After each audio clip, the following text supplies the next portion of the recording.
Hi hello everyone, welcome back to my YouTube channel. ಎಲ್ಲರೂ ಹೇಗಿದ್ದೀರಾ? ಚೆನ್ನಾಗಿದ್ದೀರಾ ಅಂತ ಅನ್ಕೊಂಡು ಕೃಷ್ಣ ಇದು ಏಲ್ನ ಇಲ್ಲ ಕನ್ನಡ ನಾನು ಮತ್ತು ನೀನು ಇಬ್ಬರೇ ಹೋಗಿ ಕಟಿಂಗ್ ಮಾಡುವನಾ ಬೇಡವಾ? ಅಮ್ಮ ಮತ್ತು ನೀನು ಇಬ್ಬರು ಅಮ್ಮ ಮತ್ತು ನೀನು ಇಬ್ಬರೇ ಹೋಗಿ ತಲೆ ಕಟಿಂಗ್ ಮಾಡಿ ಬರ್ತೀರಾ? ಹೇರ್ ಕಟಿಂಗ್ ಮಾಡಿ ಬರ್ತೀರಾ? ಬೇಡವಾ? ಆಯ್ತು. ಈಗ ಈಗ ಕೃಷ್ಣ ಈಗ ನೀನು ಒಬ್ಬನೇ ಹೋಗಿ ಹೇರ್ ಕಟಿಂಗ್ ಮಾಡಿ ಬರ್ತೀಯಾ? ಬೇಡವಾ? ಹಾಗಿದ್ರೆ ಬಿಡುದಾ? ಕೂದಲು ಬಿಡುದಾ? ಹುಲ್ಲು ಬಿಡುದಾ? ಆಯ್ತು. ನಾಳೆ ಇಡ್ಲಿ ಮಾಡು ಅಂತೇಳಿ ಈ ಲೋಟೆಯಲ್ಲಿ 1 ಲೋಟ ಉದ್ದಿನಬೇಳೆ, 2 ಲೋಟ ಅಕ್ಕಿ, ದೋಸೆ ಅಕ್ಕಿ ಉಂಟಲ್ಲ ಅದನ್ನು ನೆನೆ ಹಾಕ್ತಾ ಇದ್ದೇನೆ. ತೊಳೆದು ನೆನೆ ಹಾಕಿ ಆಯಿತು. ಇನ್ನು ಮತ್ತೆ ರಾತ್ರಿ ರುಬ್ಬಬೇಕು. ಈಗ ಗಂಟೆ 3:40 ಆಯಿತು. ಸಂಜೆಗೆ ಟೀ ಮಾಡಿದ್ದೆ ಹಾಗೆ 4 ಜನಕ್ಕೆ ಅಂತ. ಅವರೆಲ್ಲ ಹೊರಗಡೆ ಇದ್ದರು, ಅಲ್ಲಿ ತೋಟದಲ್ಲಿ ಕೆಲಸ ಮಾಡ್ತಾಯಿದ್ರು. ಆಮೇಲೆ ಬಂದರು ಕುಡಿಲಿಕ್ಕೆ. ಉದಾಸೀನ ಆಗ್ತದೆ ಕೆಲಸ ಮಾಡಲಿಕ್ಕೆ, ಅಂದರೆ ಕೂಡುವುದಿಲ್ಲ. ಈ ಸೆಕೆಗೆ ಭಯಂಕರ ಕಷ್ಟ ಆಗ್ತದೆ. ಹಾಗೆ ಎಲ್ಲ ಕುಡಿದೆವು. ಮತ್ತು ನನಗೆ ಸಂಜೆಗೆ ಲೈಟಾಗಿ ಹಸಿವಾದಕ್ಕೆ ಒಂದು ಮ್ಯಾಗಿ ಮಾಡುವಂತ ಹೊರಟೆ. ಹಾಗೆ ಹೇಳಿದರು ಶ್ರೀ, ಯಾಕೆ ನಿಂಗೆ ಮಾತ್ರ ಮಾಡೋದು, ಎಲ್ಲರಿಗೂ ಮಾಡು ಅಂತ. ಅವರು ಊಟ ಮಾಡ್ತಿದ್ರು, ಸಾಕಲ್ವಾ ಅಂದ್ಕೊಂಡೆ. ಇಲ್ಲ ನಮಗೆ ಸಹ ಮಾಡು ಅಂತ ಹೇಳಿದರು. ನಾನು ಮಾಡಿದೆ. ಅದೆಂತ ಗೊತ್ತಾ, ಪಾತ್ರ ತೆಳು ಇತ್ತು, ಮತ್ತು ನೀರು ಕಮ್ಮಿ ಹಾಕಿ ಬೇಯಿಸೋದು ನಾನು, ಚೆನ್ನಾಗಿ ಆಗ್ತದೆ ಅಂತ.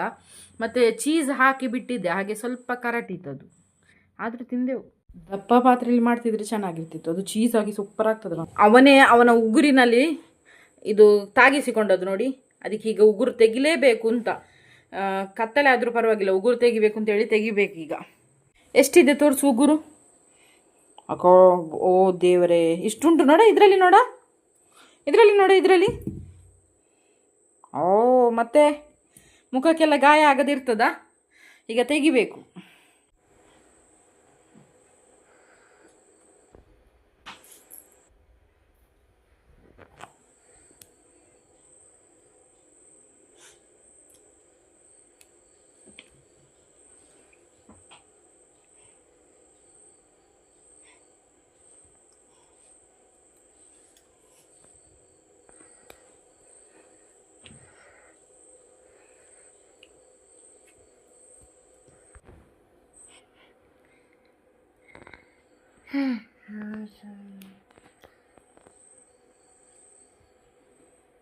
ಸುಖ ಖಾರದ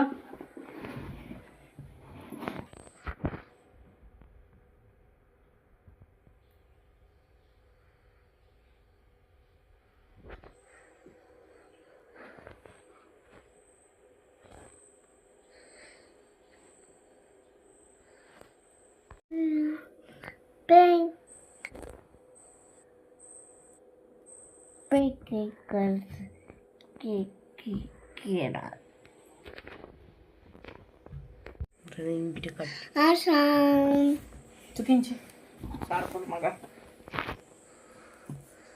ಉಗುರು ತೆಗ್ದಿದ? ಇನ್ನದು ಉಗುರು ತೆಗ್ದಿದ? ನನ್ನದು ಉಗುರು ತೆಗೆಯೋದು ಬೇಡ, ನಾನು ಉಗುರು ಬೆಳೆಸ್ತೇನೆ. ಉದ್ದ ಬೆಳೆಸುದು ರಜೆಗೆ.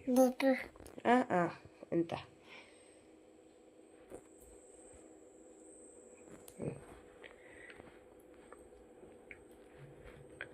ಇದನ್ನು ಬಿಸಾಡಿ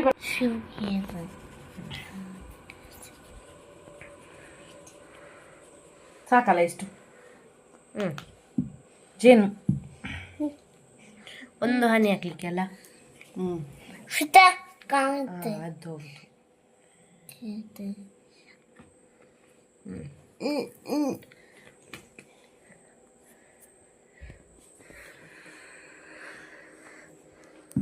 ಅದು ಮಾಡು.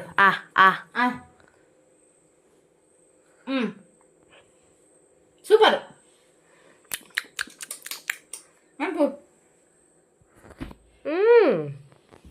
ಅವ ಮಾಡಿಕೊಂಡಿದ್ದಾನೆ. ಒಂದು ಸ್ವಲ್ಪ ಜೇನು ಕೊಡಿ.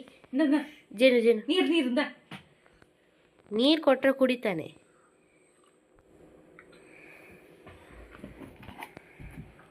ಸಾಕು. ಎಣ್ಣೆ ಅದು ಕಲೆಗೆ ಅವನಿಗೆ ಗೊತ್ತುಂಟು. ಅವತ್ತು ಮಾಲ್ಟ್ ಅವನೇ ಮೇಯ್ಗೆ ಚೆಲ್ಲಿಕೊಂಡದ್ದು. ನಾನು ಬಿಸಿ ಇಟ್ಟು ಆಚೆ ಹೋಗಿ ಬರುವಾಗ ಚೆಲ್ಲಿಕೊಂಡಿದ್ದಾನೆ, ಅದಕ್ಕೆ ಎಣ್ಣೆ ಹಾಕು ಅಂತ. ಕಲೆ ಹೋದ್ರೆ ಹೋಗ್ತದೆ ಅಂತ. ಇದೆಂತ ಔಷಧಿ? ಎಣ್ಣೆ ಅಂಗಡಿಯಲ್ಲಿ ತಗೊಂಡದ್ದು. ಯಾವುದೇ ಹಳದಿ ಬಸ್ ನೋಡಿದ್ರು ಶಾಲೆ ಅಂತಾನೆ, ಹಾಗೆ ಧೃತಿ ಅಂತಾನೆ. ಕೃಷ್ಣ ಧೃತಿ ಬಸ್ನಲ್ಲಿ ಹೋಗೋದಲ್ವಾ ಶಾಲೆಗೆ, ಹಾಗಾಗಿ. ಮತ್ತು ಶ್ರೀ ಧೃತಿಯ ಶಾಲೆಗೆ ಹೋಗಿ ಮಾರ್ಕ್ಸ್ ಕಾರ್ಡ್ಗೆ ಸೈನ್ ಹಾಕಿ ಬಂದರು. ಮ್ಯಾಥ್ಸ್ನಲ್ಲಿ ಸ್ವಲ್ಪ ವೀಕ್, ಆಮೇಲೆ ಎಲ್ಲದರಲ್ಲೂ ಒಳ್ಳೆ ಮಾರ್ಕ್ ಇದೆ ಅಂದರು. ಧೃತಿ ಬರ್ತೇನೆ ಅಂತ ಜೊತೆಯಲ್ಲಿ ಅಂದ್ಲಂತೆ, ಮತ್ತು ಓರಲ್ ಎಕ್ಸಾಮ್ ಬಾಕಿ ಇದೆ ಅಲ್ಲ, ಅದಾಗಿ ಸಂಜೆನೆ ಬಾ ಅಂದರು ಶ್ರೀ. ಮತ್ತು ಬಟ್ಟೆ ಒಗೆದು ಡ್ರೈ ಆಗಲಿಕ್ಕೆಲ್ಲ ಹಾಕಿದೆ. ಎಡೆಯಲ್ಲಿ ಶ್ರೀ ತಂದ ಎಳ್ಳು ಜ್ಯೂಸ್ ಕೂಡ ಕುಡಿದೆ. ಈ ಸೆಕೆಗೆ ಏನಾದರೂ ಜ್ಯೂಸ್ ಬೇಕು ಅನಿಸ್ತದೆ ಯಾವಾಗಲೂ. ಮತ್ತು ಬಟ್ಟೆ ಒಗೆಯುವಾಗ ಭಯಂಕರ ಸುಸ್ತಾಗೋದು, ಆಗ ಕುಡಿಬೇಕು ಅಂತ ಅನಿಸ್ತದೆ. ಮತ್ತು ಗಿಡ ಅಂದರೆ ಮೊನ್ನೆ ಪಾಟ್ ತಂದದ್ದು ಇನ್ನೂ ಗಿಡ ನೆಟ್ಟಲಿಲ್ಲಲ್ಲ, ಅದರಲ್ಲೇ ಕೃಷ್ಣ ಆಟ ಆಡ್ತಾ ಇರ್ತಾನೆ. ಅಂದರೆ ಅಟ್ಟಿ ಇಟ್ಟಿರ್ತದಲ್ಲ, ಅದನ್ನೆಲ್ಲ ಬಿಡಿಸಿಡೋದು ಇದೇ ಆಟ ಅವನಿಗೆ. ಅಂದರೆ ನಮ್ಮ ಮನೆಯಲ್ಲಿರುವ ಐಟಮೇ ಬೇಕು. ಮತ್ತು ಸಂಜೆ ಒಂದು 3:30 ಆಗುವಾಗೇನೋ ಬಟ್ಟೆ ಒಣ ಹಾಕಿದೆ. ಆಮೇಲೆ ಕೃಷ್ಣ ನನಗೆ ಬಾಲ್ದಿಯಿಂದ ಎಲ್ಲ ಬಟ್ಟೆಯನ್ನು ತೆಗೆದು ಕೊಡ್ತಿದ್ದ, ಅದೊಂದು ಖುಷಿ ಆಗ್ತದೆ ಅವನು ಮಾಡುವ ಹೆಲ್ಪ್. ಶ್ರೀ ಮತ್ತು ಮಧ್ಯಾಹ್ನಕ್ಕೆ ಬೆಳ್ತಿಗೆ ಅನ್ನ ಮತ್ತು ಸೌತೆ ಬೇಳೆ ಸಾರು ಮಾಡಿ ಕೊಟ್ಟರು. ಊಟ ಮಾಡಿ ಆಮೇಲೆ ಬಟ್ಟೆ ಒಣ ಹಾಕಿದ್ದು ನಾನು. ನನಗೆ ಸ್ವಲ್ಪ ಕಷ್ಟ ಆಯಿತು. ಕೃಷ್ಣ ಮತ್ತು ಯಾವಾಗಲೂ 12 ಗಂಟೆಗೆಲ್ಲ ಮಲಗುವವನು, 3:30 ಆದರೂ ಮಲಗಲೇ ಇಲ್ಲ ಆಯಿತಾ. ಅವನು ಮತ್ತೆ ರಾತ್ರಿ ಸ್ವಲ್ಪ ಬೇಗ ಮಲಗಿ ವಾಪಸ್ ಎಡೆಯಲ್ಲಿ ಎದ್ದ. ಮತ್ತು ಸಂಜೆ ಟೀ ಕುಡ್ದೇವಲ್ಲ, ಮತ್ತು ಸಂಜೆ ಗುಡುಗು ಜೋರು ಬರ್ತಿತ್ತು, ಸೆಕೆ ಬೇರೆ. ಈ ಸೆಕೆಗೆ ಒಂದು ಮಳೆ ಬಂದದ್ದು ಖುಷಿ ಆಯಿತು. ಆದರೆ ಮಳೆ ಬಂದು ಹೋದ್ಮೇಲೆ ವಾಪಸ್ ಭಯಂಕರ ಸೆಕೆ ಇರ್ತದೆ. ಎಲ್ಲ ಗುಡಿಸಿ ಆದಮೇಲೆ ಶ್ರೀ ಅಲ್ಲಿ ಹೊರಗೆ ನೀರೆಲ್ಲ ಬಿಡ್ತಾಯಿದ್ರು ಗಿಡಕ್ಕೆ ಮರಕ್ಕೆಲ್ಲ. ಮತ್ತು ಬಸಳೆಗೆ ಇದೆಲ್ಲ ಎಂತ ಸ್ಟ್ಯಾಂಡ್ ಎಂತ ಹೇಳೋದು ಅದಕ್ಕೆ, ಗುಂಟ ಅದೆಲ್ಲ ಹಾಕಿದ್ದಾರೆ. ಮತ್ತು ಇಡೀ ಇದು ಕೃಷ್ಣ ಹೊರಗಡೆನೇ ಇದ್ದ ಶ್ರೀ ಜೊತೆನೆ. ಮತ್ತು 6:45 ಆಗುವಾಗ ಮಳೆ ಬಂತು. ಬಟ್ಟೆ ಒಣ ಹಾಕಿದ್ದನ್ನು ತೆಗೆದೆ, ಅಂದರೆ ಅದು ನೀರಿನ ಪಸೆ ಎಲ್ಲ ರಟ್ಟಿದ್ರೆ ಮತ್ತು ಒದ್ದಾಗ್ತದಲ್ಲ, ಒಳಗಿನೇ ಇದು ಒಣ ಹಾಕೋದು, ಆದರೂ ತೆಗೆದೆ. ಮತ್ತು ಸೆಕೆ ಜೋರಾಯಿತು. ಮತ್ತು ಸ್ನಾನಕ್ಕೆ ಹೋಗುವಾಗ ಜೋರು ಮಳೆ ಬರ್ತಿತ್ತು. ಮತ್ತು ಎಂತ ಮಾಡೋದು, ಕರೆಂಟ್ ಇರಲಿಲ್ಲ, ಕರೆಂಟ್ ಬೇರೆ ಹೋಗಿತ್ತು. ಮತ್ತು ಮೊಬೈಲ್ನ ಲೈಟ್ನಲ್ಲೇ ಸ್ನಾನ ಮಾಡಿದ್ದು. ಶ್ರೀ ಹತ್ರ ಮಾತನಾಡಲಿಕ್ಕೆ ಬಂದಿದ್ದರು ಒಂದು 4 ಜನ, ಹಾಗೆ ಮಾತನಾಡ್ತಿದ್ರು. ಕರೆಂಟ್ ಇರಲಿಲ್ಲ. ಶ್ರೀ ಊಟ ಮಾಡ್ತಿರುವಾಗ ನಾನು ಮ್ಯಾಗಿ ಮಾಡಲಿಕ್ಕೆ ಹೋದಲ್ಲ, ಆಗ ನನಗೆ ಮಾತ್ರ ಯಾಕೆ ಎಲ್ರಿಗೂ ಮಾಡು ಅಂತ ಹೇಳಿದರು. ಸರಿ ಮಾಡೋಣ ಅಂತ ಹೇಳಿ ಹೊರಟು, ಅದು ತೆಳು ತಪ್ಪಲೆ ಬೇರೆ, ಸ್ವಲ್ಪ ನೀರಿಟ್ಟು ಚೀಸ್ ಬೇರೆ ಹಾಕಿದ್ದೆ. ಹಾಗೆಯೇ ದೊಡ್ಡ ಉರಿಯಲ್ಲಿ ಕೂಡ ಇಟ್ಟಿದ್ದೆ. ಸೌಟು ಕೂಡ ಆಗಾಗ ಹಾಕದೆ, ಕರೆಂಟ್ ಇರಲಿಲ್ಲಲ್ಲ, ಹಾಗೆ ಸ್ವಲ್ಪ ಅಡಿ ಹಿಡಿಯಿತು. ನನಗೆ ಮಂಡೆ ವೆಚ್ಚ ಆಯಿತು. ಅದರ ರಿಯಲ್ ಟೇಸ್ಟ್ ಹೋಗ್ತದೆ ಅಂತ. ಟೇಸ್ಟ್ ಇತ್ತು, ತೊಂದರೆ ಇಲ್ಲ. ಮತ್ತು 8 ಗಂಟೆ ನಂತರ ಕರೆಂಟ್ ಬಂತು, ತೊಂದರೆ ಇಲ್ಲ. ಆಗ ಬಟ್ಟೆ ಮಡಚಿಟ್ಟೆ. ಧೃತಿ ಕೂಡ ಸ್ವಲ್ಪ ಓದಲಿಕ್ಕೆ ಶುರು ಮಾಡಿಲ್ಲ, ಅಂದರೆ ಕೃಷ್ಣ ಮಲಗಿದ ಅಂತ. ಕೃಷ್ಣ ಎದ್ದಿದ್ರೆ ಓದಲಿಕ್ಕೂ ಆಗೋದಿಲ್ಲ, ನಮಗೆ ಯಾವ ಕೆಲಸ ಮಾಡಲಿಕ್ಕೂ ಆಗೋದಿಲ್ಲ. ನಾನು ಬಟ್ಟೆ ಎಲ್ಲ ಮಡಚಿ ಗೋಡ್ರೇಜ್ನಲ್ಲಿ ಇಡುವಾಗ ಧೃತಿ ಓದ್ತಾ ಇದ್ಲು. ಧೃತಿಗೆ ಶನಿವಾರ ಇಂಗ್ಲೀಷ್ ಅಂತೆ, ಸೋಮವಾರ ಮ್ಯಾಥ್ಸ್ ಆಯಿತು ಎಕ್ಸಾಮು. ಇನ್ನು 10ಕ್ಕೆ ಅಂದರೆ ನಾಳೆ ಹಿಂದಿ, 11ಕ್ಕೆ ಸಮಾಜ, 12ಕ್ಕೆ ಕನ್ನಡ, 13ಕ್ಕೆ ವಿಜ್ಞಾನ, ಆಮೇಲೆ 14ಕ್ಕೆ ದೈಹಿಕ ಮತ್ತು ಮೌಲ್ಯ ಶಿಕ್ಷಣ, 16ಕ್ಕೆ ಇಂಗ್ಲೀಷ್ ಗ್ರಾಮರ್ ಮತ್ತು ಜನರಲ್ ನಾಲೆಜ್. ಅದಾದಮೇಲೆ ಎಕ್ಸಾಮ್ ಮುಗೀತದೆ. ಈ ತಿಂಗಳು ಮಾರ್ಚ್ ಕೊನೆ ತನಕ ಶಾಲೆ ಇರಬೇಕು ಬಹುಶಃ, ಮತ್ತು ಗೊತ್ತಿಲ್ಲ. ಮತ್ತು ಕರೆಂಟ್ ಬರ್ತಾ ಹೋಗ್ತಾ ಇತ್ತು, ಮತ್ತು ಬಂದದ್ದು ನಿಂತಿತ್ತು ಹಾಗೆ. ಮತ್ತು ಮಳೆ ಬಂದು ಕಸ ಹೊತ್ತಿಸುವ ಇದು ತೊಟ್ಟಿ ಉಂಟಲ್ಲ, ಅದರಲ್ಲಿ ನೀರು ತುಂಬಿರಬೇಕೋ ಅಂತ ನನಗೆ ಟೆನ್ಷನ್ ಆಯಿತು. ಇನ್ನು ಕಸ ಹೊತ್ತಿಸ್ಲಿಕ್ಕೆ ಆಗೋದಿಲ್ಲ ಅಂತ ನೋಡಿ ಬಂದೆ. ಅದರಲ್ಲಿ ಕಸ ನೀರೇನು ಇರಲಿಲ್ಲ, ಸ್ವಲ್ಪ ಸ್ವಲ್ಪ ಮೇಲಿಂದ ಮೇಲೆ ಇದು ಬೂದಿ ಚಂಡಿ ಆಗಿತ್ತು ಅಷ್ಟೇ, ಬೂದಿ ಒದ್ದೆ ಆಗಿತ್ತು ಅಷ್ಟೇ.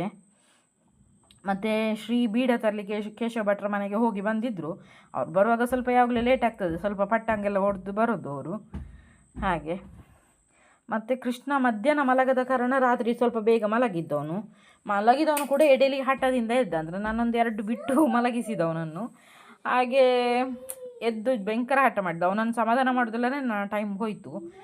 ಎದೆಗೆಲ್ಲ ಔಚಿಕೊಂಡು ಮಲಗಿಸಿದೆ, ಐ ಲವ್ ಯು ಹೇಳಿದೆ, ಮುದ್ದು ಮಾಡಿದೆ, ಕೇಳಲಿಲ್ಲ. ಆಮೇಲೆ ಸ್ವಲ್ಪ ಹೊತ್ತಾದಮೇಲೆ ಸಮಾಧಾನ ಆದ. ಅವನಿಗೆ ಬೇಗ ಬೇಜಾರಾಗೋದು. ಮತ್ತು ಹೇಗಾದರೂ ಕೇಳಿದ, ನನ್ನ ಜೊತೆನೇ ಇದ್ದ. ನಾನು ಇಡ್ಲಿಗೆ ರುಬ್ತಾ ಇದ್ದೆ, ಅಂದರೆ ಆಗ ನೆನೆ ಹಾಕಿದ್ದೆ ಅಲ್ಲ. ಕರೆಂಟ್ ಇಲ್ಲ ಅಂತೇಳಿ ಬಾಕಿ ಆಗ್ತದೇನೋ ಅಂತ ಅಂದ್ಕೊಂಡೆ. ಪುಣ್ಯಕ್ಕೆ ಕರೆಂಟು ಬಂತು, ರುಬ್ಬಿಟ್ಟು. ಇನ್ನು ನಾಳೆಗೆ ಇಡ್ಲಿ ಮಾಡಬೇಕು. ಅವರು ಮೊನ್ನೆಯಿಂದ ಹೇಳ್ತಿದ್ದಾರೆ ಇಡ್ಲಿ ಯಾವಾಗ ಶುರು ಮಾಡ್ತೀಯಾ ಅಂತ. ನಾನು ಈ ಸಲ ಇದು ಸಿರಿಧಾನ್ಯದ ಇಡ್ಲಿ ಶುರು ಮಾಡಲಿಲ್ಲ, ಇದೇ ಅಕ್ಕಿದು ಇಡ್ಲಿ ಮಾಡುವ ಅಂತ. ಅಕ್ಕಿದು ಮಾಡಿದ್ರೆ ತುಂಬ ಟೈಮ್ ಆಯಿತು, ಸಿರಿಧಾನ್ಯದೇ ಮಾಡೋದಾಯಿತು. ಹಾಗೆ ಕೃಷ್ಣ ನನ್ನ ಜೊತೆನೇ ಆಚೆ ಈಚೆ ಓಡಾಡ್ತಿದ್ದ. ಅವನು ನನ್ನ ಜೊತೆನೇ ಮಲಗೋದು ಅಂತ. ಅವರಿಬ್ಬರು ಮಲಗಿ ಆಯಿತು, ನಿದ್ದೆ ಮಾಡಿ ಆಯಿತು. ನಾನು ಮತ್ತು ಇವನಿನ್ನು ಬಾಕಿ. ನಂದು ಒಮ್ಮೆದು ಕೆಲಸ ಆಗಿ ಹಲ್ಲುಜ್ಜಿ ಎಲ್ಲ ಅವರಿಬ್ಬರು. ನಾನು ಯಾವಾಗಲೂ ಹಲ್ಲುಜ್ಜಲಿಕ್ಕೆ ಹೇಳ್ತೇನೆ ಧೃತಿಗೆ ಮತ್ತು ಕೃಷ್ಣನಿಗೆ. ಕೆಲವೊಮ್ಮೆ ನಾನು ಉಜ್ಜಿಸ್ತೇನೆ, ಕೆಲವೊಮ್ಮೆ ಅವಳೇ ಉಜ್ಜಿಸ್ತಾಳೆ ಅವನ ಹಲ್ಲು. ಅವಳು ಸಹ ಹಲ್ಲುಜ್ಜಿ ಮಲಗಿದ್ಲು. ಮತ್ತು ನಾನು ಹಲ್ಲುಜ್ಜಿ ಇದು ರುಬ್ಬಿ ಎಲ್ಲ ಆಯ್ತಲ್ಲ ಇಡ್ಲಿಗೆ, ಆಮೇಲೆ ಮಲಗು ಅಂತೇಳಿ ಹೊರಟೆ. ಮತ್ತು ರಾತ್ರಿ ಲೇಟಾಗಿ ಮಲಗೋ ಕಾರಣ ಬೆಳಿಗ್ಗೆ ಲೇಟಾಗಿ ಹೇಳೋದು. ಈಗ ನಾಳೆ ಬೇಗ ಹೇಳ್ಬೇಕು, ಎಂತ ಮಾಡೋದು ನೋಡಬೇಕು. ಇಡ್ಲಿ ಮಾಡಬೇಕಲ್ಲ. ಅವರು ಹೇಳ್ತಾಯಿದ್ರು, ನೀನು ತಿಂಡಿ ಮಾಡದಿದ್ದರೆ ನನಗೆ ಕೈ ಕಟ್ತದೆ, ಅವಳಿಗೆ ಶಾಲೆಗೆ ಹೋಗಲಿಕ್ಕೆ ಕಷ್ಟ ಆಗ್ತದೆ ಅಂತೇಳಿ. ಹಾಗೆ ಮಾಡಲಿಕ್ಕೆ ಹೊರಟೆ ಇಡ್ಲಿಗೆ. ಇಡ್ಲಿ ಪಾತ್ರೆ ಎಲ್ಲ ತೊಳೆದಿಟ್ಟೆ, ತಟ್ಟೆ ಎಲ್ಲ. ಇನ್ನು ನಾಳೆ ಬೆಳಿಗ್ಗೆ ಎದ್ದು ಡೈರೆಕ್ಟ್ ಇಡ್ಲಿ ಮಾಡೋದೆ. ಮತ್ತು ಇವತ್ತಿನ ಇದು ಬೇಳೆ ಸಾರು ಉಂಟಲ್ಲ ಸೌತೆದು, ಅದನ್ನೇ ಅಡ್ಜಸ್ಟ್ ಮಾಡುವ ಅಂತ ಇದ್ದೇನೆ. ಚಟ್ನಿ ಎಲ್ಲ ಮಾಡಲಿಕ್ಕೆ ಟೈಮ್ ಆಗ್ತದಲ್ಲ, ಲೇಟ್ ಆಗ್ತದಲ್ಲ. ಇಡ್ಲಿ ಬೇಯೋದೇ ಒಂದು ಅರ್ಧ ಗಂಟೆ ಬೇಕು, 20 ನಿಮಿಷ ಅರ್ಧ ಗಂಟೆ ಬೇಕು. ಹಾಗಾಗಿ ಹಾಗೆ ಮಾಡುವ ಅಂತಿದ್ದೇನೆ. ಒಮ್ಮೆ ಇಡೀ ಮನೆ ಗುಡಿಸುವ ಅಂತೇಳಿ ಹೊರಡುವಾಗ ಅದೇ ಚಾವಡಿ ಗುಡಿಸಿದೆ, ಚಾರೆಪಡಿ ಗುಡಿಸಿದೆ. ಅಷ್ಟಾಗೋಗಿ ಇವನು ಎದ್ದ. ಇನ್ನು ಉಳ್ದ ಕೆಲಸ ಬಾಕಿಯೇ. ಕೆಲಸ ಆಗೋದಿಲ್ಲ ಅಂತ ಹೇಳಿದರೆ ಆಗೋದೇ ಇಲ್ಲ. ಅವನು ನೋಡ್ಕೊಳ್ಳೋದೇ ಆಗ್ತದೆ. ಅವನು ಶಾಲೆ ಶುರು ಆದರೆ ಸಾಕು ಅಂತ ಆಗ್ತದೆ. ಅವನಿಗೆ 3 ವರ್ಷ ಅಲ್ಲದೆ ಶಾಲೆಗೆ ಸೇರಿಸ್ಲಿಕ್ಕೂ ಅಲ್ಲ. ಇಡೀ ದಿವಸ ಅವನ ಜೊತೆನೇ ಟೈಮ್ ಪಾಸ್ ಆಗ್ತದೆ. ಇದು ಕೆಲಸ ಮಾಡಲಿಕ್ಕೆ ಆಗೋದಿಲ್ಲ, ಟೈಮ್ ಸಿಗೋದಿಲ್ಲ. ಮಾಡಿದರೂ ಅಲ್ಲಿ ಒಂದಷ್ಟು ಉಪದ್ರ ಮಾಡ್ತಾನೆ ಇರ್ತಾನೆ. ಎಲ್ಲ ಅಡಿಗೆ ಕೊನೆದು ವಸ್ತು ಎಲ್ಲ ಚಾವಡಿಯಲ್ಲಿ ಬಿಸಾಡಿಕೊಂಡು, ಬಟ್ಟೆ ಎಲ್ಲ ಬಿಸಾಡಿಕೊಂಡು ಏನಾದರೂ ಲೂಟಿ ಮಾಡ್ತಾನೆ ಇರ್ತಾನೆ. ನನಗೆ ಅಂತೂ ಸಾಕಾಗ್ತದೆ. ಯಾರಾದರೂ ಹೆಲ್ಪಿಗೆ ಇದ್ದರೆ ಸಾಕು ಅಂತ ಆಗ್ತದೆ. ಮತ್ತು ಈ ಸೆಕೆಗೆ ಉಂಟಲ್ಲ, ಇದು ಒಂಥರ ಸ್ಟ್ರೆಸ್ ಆಗೋದು ಜಾಸ್ತಿ ಸೆಕೆಗೇನೆ. ಏನು ಬೇಕು ಅಂತಿಲ್ಲ, ಸೆಕೆಗೇನೆ ಸ್ಟ್ರೆಸ್ ಆಗ್ತದೆ. ಈ ಫ್ಯಾನ್ನ ಗಾಳಿ ಎಲ್ಲ ಸಾಕಾಗೋದೇ ಇಲ್ಲ. ಈಗ ಮಳೆ ಬಂದಿನ್ನು ವಾಪಸ್ಸು ಸೆಕೆ ಜಾಸ್ತಿ ಅಲ್ಲ, ಅದು ಏಳುದಲ್ಲ ಉರಿ. ಧೃತಿಗೆ ಮತ್ತು ಯೂನಿಫಾರ್ಮು ತೆಗೆದು ಚೇರ್ನಲ್ಲಿ ಇಟ್ಟು ಬಿಟ್ಟೆ. ಅವಳೇ ಹೇಳಿದ್ಲು ಚೇರ್ನಲ್ಲಿ ಇಡಿ ಅಂತ. ನಾನಂದರೆ ಗಾಡ್ರೇಜಿಗೆ ಕೈ ಹಾಕಬಾರ್ದು ಅಂತ ಹೇಳಿದ್ದೇನೆ. ಅಂದರೆ ಚೆನ್ನಾಗಿ ಮಡಚಿಟ್ಟದೆಲ್ಲ ಮತ್ತು ಹೇಗೇಗೋ ಆಗ್ತದೆ, ಒಕ್ಕಿ ಹಾಕಿದಾಗೆ ಆಗ್ತದೆ. ಅದಕ್ಕೆ ನಾನು ತೆಗಿಬೇಡ, ನಾನೇ ತೆಗೆದು ಕೊಡ್ತೇನೆ ಅಂತ ಹೇಳಿದ್ದೇನೆ ಅವಳಿಗೆ. ಮನೇಲಿ ಹಾಕೋ ಡ್ರೆಸ್ಸಸ್ ಅಷ್ಟೇ, ಶಾಲೆದು ಸಹ ಅಷ್ಟೇ ನಾನೇ ಗಾಡ್ರೇಜಿಂದ ತೆಗೆದು ಸಪ್ರೇಟ್ ಇಡೋದು ಅಥವಾ ಕೈಯಲ್ಲಿ ಕೊಡೋದು. ಇಲ್ಲದಿದ್ದರೆ ಎಲ್ಲ ಹಾಳಾಗ್ತದೆ. ಅವ್ರ ಹತ್ರ ಸಹ ಹೇಳಿದ್ದೇನೆ. ಆದರೆ ಅವರು ಬೆಳಿಗ್ಗೆ 4 ಗಂಟೆಗೆಲ್ಲ ಹೋಗ್ತಾರೆ. ಆ ಹೊತ್ತಿಗೆಲ್ಲ ನಾನು ಎದ್ದಿರೋದಿಲ್ಲಲ್ಲ, ಆಗ ಅವರೇ ತೆಗೆದುಕೊಳ್ಬೇಕಾಗ್ತದೆ ಬಟ್ಟೆ. ಹಾಗೆ ಅದು ಸ್ವಲ್ಪ ಹಾಳಾದರೂ ಮೊನ್ನೆ ಫಂಕ್ಷನಿಗೆ ಹೋಗಲಿಲ್ಲ ಅಂತೇಳಿ ಅಣ್ಣನಿಗೆ ಕೋಪ ಬಂತು. ಅವನು ಏನು ಬರಲಿಲ್ಲ ಅಂತೇಳಿದ್ದು. ಬರಲೇ ಇಲ್ಲಲ್ಲ ನೀನು ಅಂತ. ಎಂತ ಮಾಡೋದು, ಹಸ್ಬೆಂಡ್ ಊರಲ್ಲಿ ಇರಲಿಲ್ಲ, ಅವಳಿಗೆ ಮರುದಿವಸ ಎಕ್ಸಾಮು, ನಾವಿಬ್ಬರೇ ಹೋಗೋದು ಹೇಗೆ, ಹಾಗೆ ಎಲ್ಲ ಬಾಕಿ ಆಯಿತು. ಓಕೆ, ಇದಾಗಿತ್ತು ಇವತ್ತಿನ ವ್ಲಾಗ್. ಟೇಕ್ ಕೇರ್, ಬಾಯ್.